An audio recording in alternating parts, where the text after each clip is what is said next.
Hello there. Yes, we are Geeks Assembled, and we have assembled here today to take a look at a big finish Doctor Who audio, Valhalla. And now, first off, we're going to go over to Connor, because Connor's a big Michelle Gomez fan, and he actually chose this one. So go ahead, Connor. I knew you'd bring that up.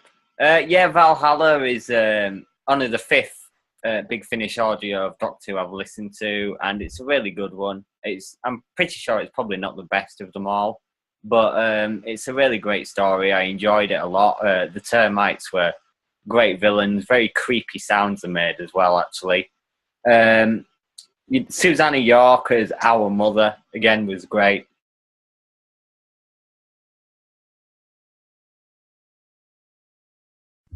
You muted, Connor.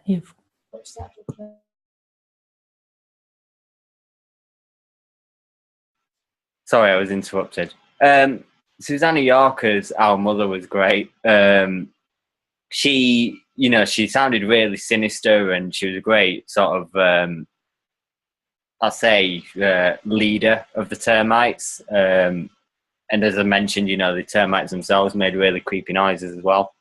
And Philip Jackson as Laxton, the mayor. He was.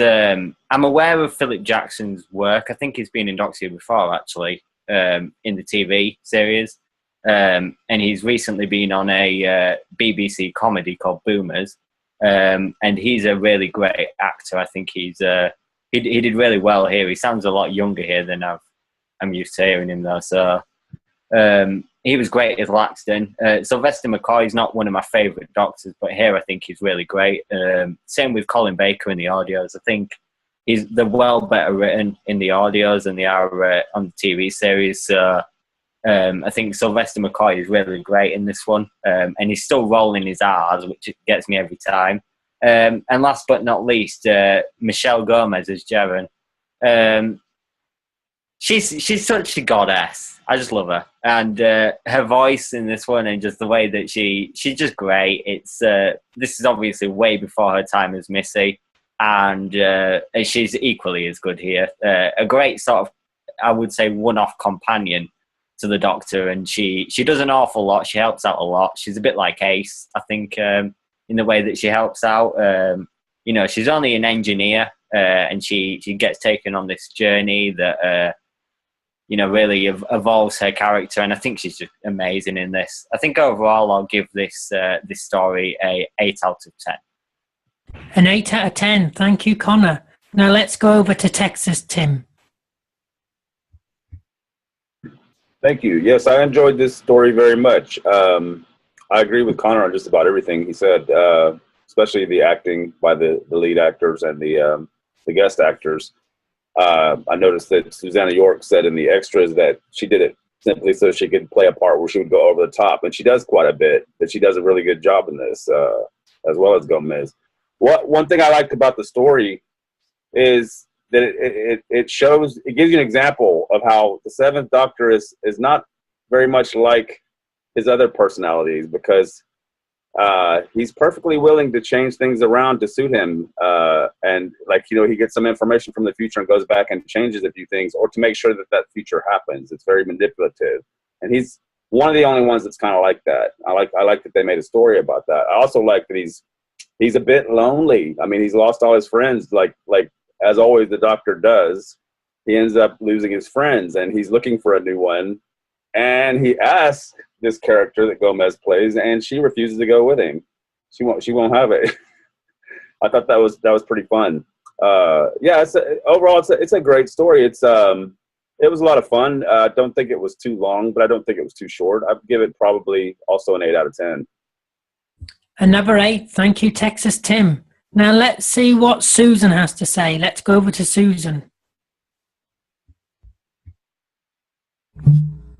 I thought it was wonderful. I thought it was really creepy. The termites were intense. When they were described by, is it Jaren or Devon? I thought it was Devon. Anyway, the character played by Michelle Gomez, where she was describing them as 2 meters tall or 2 meters long, marching in formation. I got so creeped out by that. I was like, holy cow. Ew, ew, ew, ew, ew. And I was like, oh, the bugs. Anyway. Yeah, it's a constant battle with the bugs in this world. I mean, if you're not battling cockroaches, you're battling other sorts of 2 meters tall termites. And it wasn't this world. It was one of the moons of Jupiter. It was Callisto.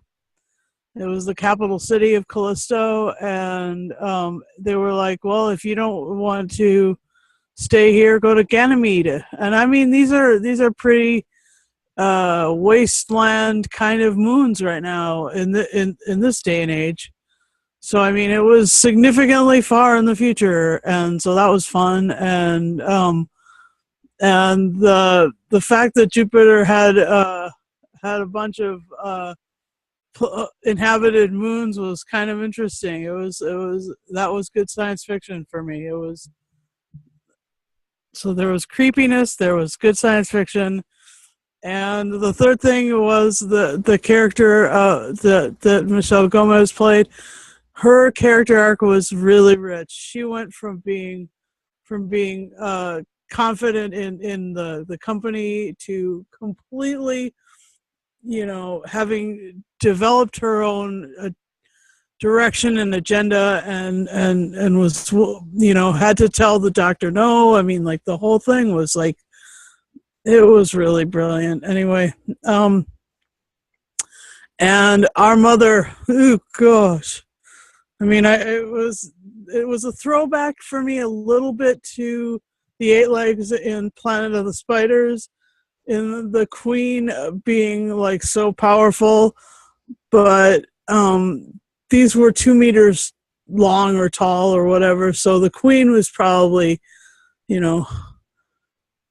30 meters tall. Just a little different than these other bug stories.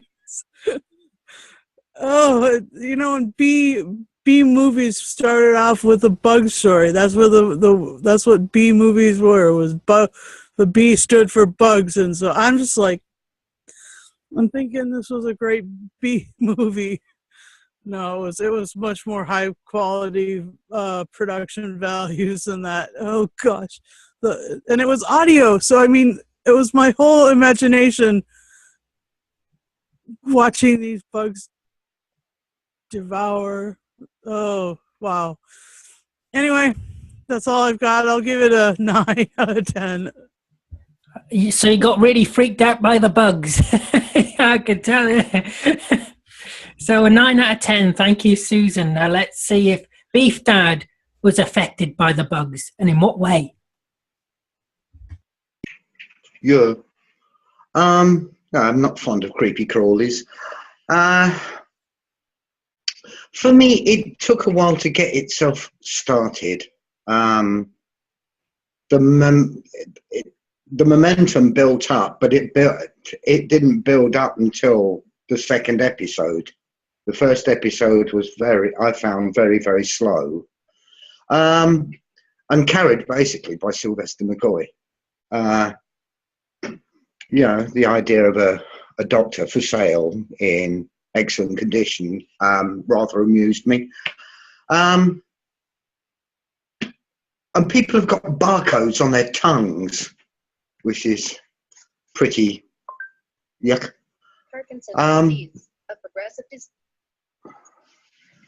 And Susanna York playing our mother, absolutely brilliantly over the top. She obviously had an absolute ball playing it, but she also did the registry, and wonderful, because there was absolutely no way you could connect the two.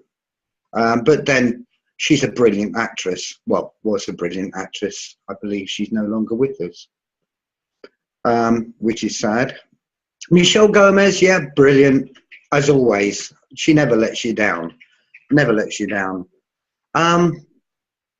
The supporting cast was very, very good. In fact, there was one guy, Dominic Frisby. He played 1, 2, 3, 4, 5. He did 6 different parts in this. And at no point did I think to myself, he was doing the other one just now. As I say, excellent voice actor. Really, really good. The whole thing held together very well. But as I say, it was a little slow to get off the ground for me. Yeah, so let's see, what should I give it? 7.5 out of 10 for me. 7.5 from Beef Dad. Thank you, Beef Dad. Now let's go over to Lee. Let's go over to Hull. Right. I'll say this because I've said this in an audio cast before. We always seem to do Mark Platt stories. And this is another Mark Platt story. And he really knows how to write a good story and put the imagery into your head. As Beef Dad said about the tattoo ident thing on the tongues, and it just gets there in your head, and you can visualize everything. You can visualize the termites.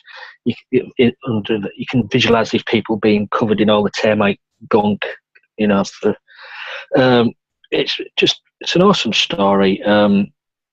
As I said, Susanna York is just brilliant as our mother, over the top. And as she said in the documentary at the end, that's why she did it, because she just wanted to go over the top. She's never done Doctor Who before, so she went for it. Michelle Gomez, yeah, what a brilliant one-off companion. Who would have thought it, eh? Who would have thought in a few years after this she'd been the adversary of the Doctor? But she's, yeah, brilliant part for her. She seemed to enjoy it. But as Beef Dad said, this whole story was carried by McCoy. For me, he was the backbone of this story, and I found it funny. The Doctor for sale, and he's going to the job centre looking for another job. He wants to give everything away. You can have all my belongings. Takes everything, gives it to the clerk. I can do that job. Give me that job. I can do that job. But as I said, he's lonely. He's travelling on his own. These stories are set as a lead up to the TV movie. So, and that's a good thing about Big Finish. They fill gaps in the history of the Doctor. And it's endless. You could do anything with it. It's brilliant. Philip Jackson as Laxton, a cowardly mayor, a corrupt mayor, brilliant character.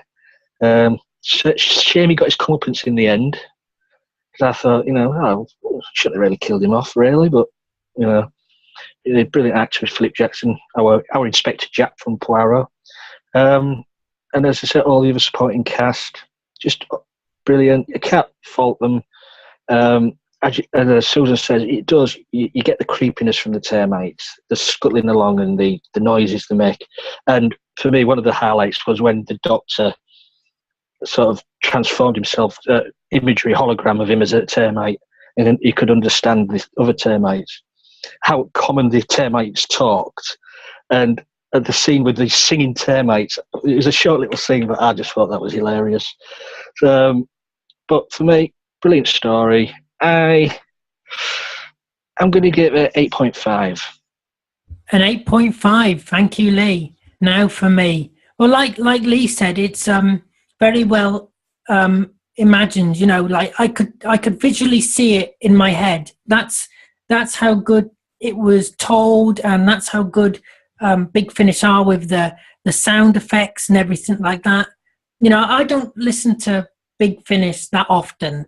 I think actually thinking about it, is probably my first Sylvester McCoy one I've listened to. I think it is. And I have to say, he's absolutely brilliant. He just steals the show in this one for me. He just steals it. I can just imagine him as he was. I don't imagine him as he is now. I imagine him as he was when he was playing the Doctor, because he sounds so similar. And then you've got the supporting cast, which was great. You got Michelle Gomez, but, well, she was just great in it. I did imagine her as the Master sometimes. because I couldn't help it. She's the master in Doctor Who now. But like, it's very well told. It really is. I think I'd give it. I'd go with an 8 as well. Yeah, I think I'd go with an 8. I thought it was very good. The bugs and things like that, they're very creepy, like Susan says. I'm not a fan of bugs either. So I'm with you on that one, Susan. So I'm going to give it an 8. And I'm going to throw the floor open to whoever wants to speak. Well, to say that the creepiness of it all, that for me, it's the writing, but for me, it's also down to the music, the score. Yeah, very good. Yeah, if the score wasn't up there, then it would. I don't think it would have worked as well. So big kudos to the people who did the score. And Big Finish always do brilliant scores. It's just they don't do really anything wrong. Do Big Finish. To be honest, there's sometimes do more. Every now and then they'll have a clunker or two, but I mean, yeah. Depends on what you like. That's the thing. Doctor Who has such a variety that not every story is for everybody. As far as the music goes, yeah, you're right. It was very good in this one, and it was also nice that they'll give you those with the left on the CD. They'll give you a suite or two of it, just if you want to listen to it or not. I think that's cool for those in as a bonus. One of the things I loved in this was the arranged monthly riot, and that amused me. That amused me. I mean, you have an arranged riot, and I often think to myself, well, I wonder if that will be good on Earth. That's well before the page happened. Yeah. But yeah, the marvelous thing about Big Finish is that their supporting casts are always so good. They are always so good. The voice actors that they use for these are just absolutely amazing. Yeah, they get good people on, don't they? They get really good people on. Yeah.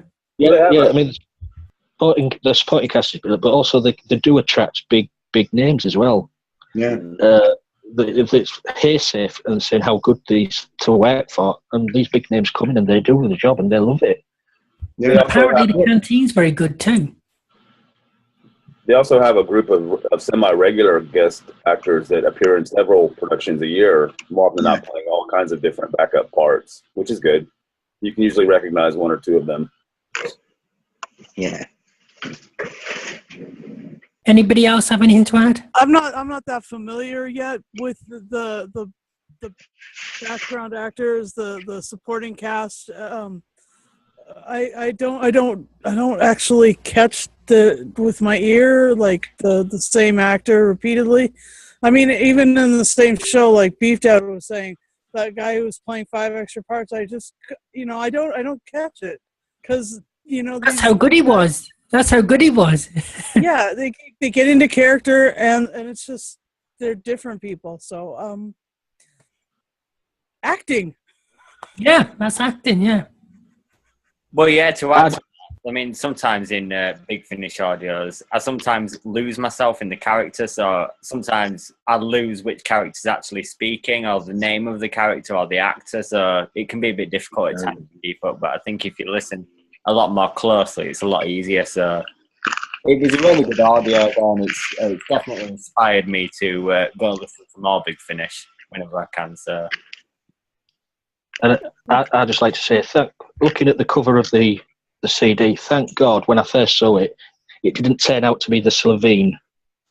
You know what I mean? When you saw it, hand, doesn't it? Yeah. Yeah. When I first saw that, I thought, oh no, not the Slovene. But no, it wasn't. It was bloody termites. Have the Supreme done a audio? Not yet. No. Not yet. Yeah. Well, you couldn't really do them in an audio, could you? But then again, you could say you couldn't do the Weeping Angels in an audio, yet they're doing one with, is it Peter Davison? They can use anything up to Peter Capaldi at this point. Oh, can they? Yeah. Any villains, any characters. They just can't use anything after Smith at this point. So That's how far their license extends. That's what I've been told. I'm not 100% sure about that, but because everything you read on the internet isn't true. So. Yeah.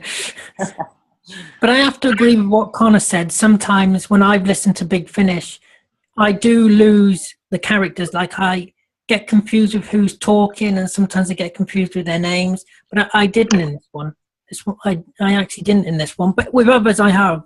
I've got confused between what characters are talking. Well, the more you listen to them, the more you get used to it. The more you won't do that. So just get onto the audio bandwagon, listen to more, Alid, and you'll be loving it.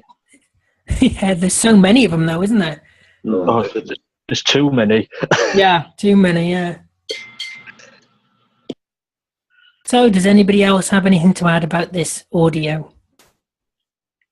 It's a bloody good tale. Matt Platt does it again. I mean, he usually writes strange and weird ones. I mean, he wrote Ghostlight for the TV.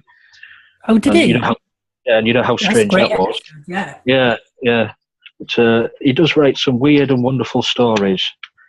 And he's done quite a lot for Big Finishes, Matt Platt. Maybe he needs to come into Doctor Who itself, right, for the series again. Well, he wrote Lungbarrow, which is, I imagine, the definitive history of the Time Lord, in a way, for the books. So he's done a lot of work, hasn't he, for all sorts of things within the universe. So I would say with him writing all these audios and the novels he's done, I think he's done as much as Terence Dicks has done for Doctor Who's history. Just Matt Platt. Wow, that's a lot. Yep, on that bombshell, we'll leave it there. So that's your lot for tonight, folks. I'd like to thank everybody here for joining me. I'd like to thank you for watching. Don't forget to like, subscribe, comment, and share. Tell us what you think about this audio. And as always, look after yourself, stay safe, and we'll see you next time.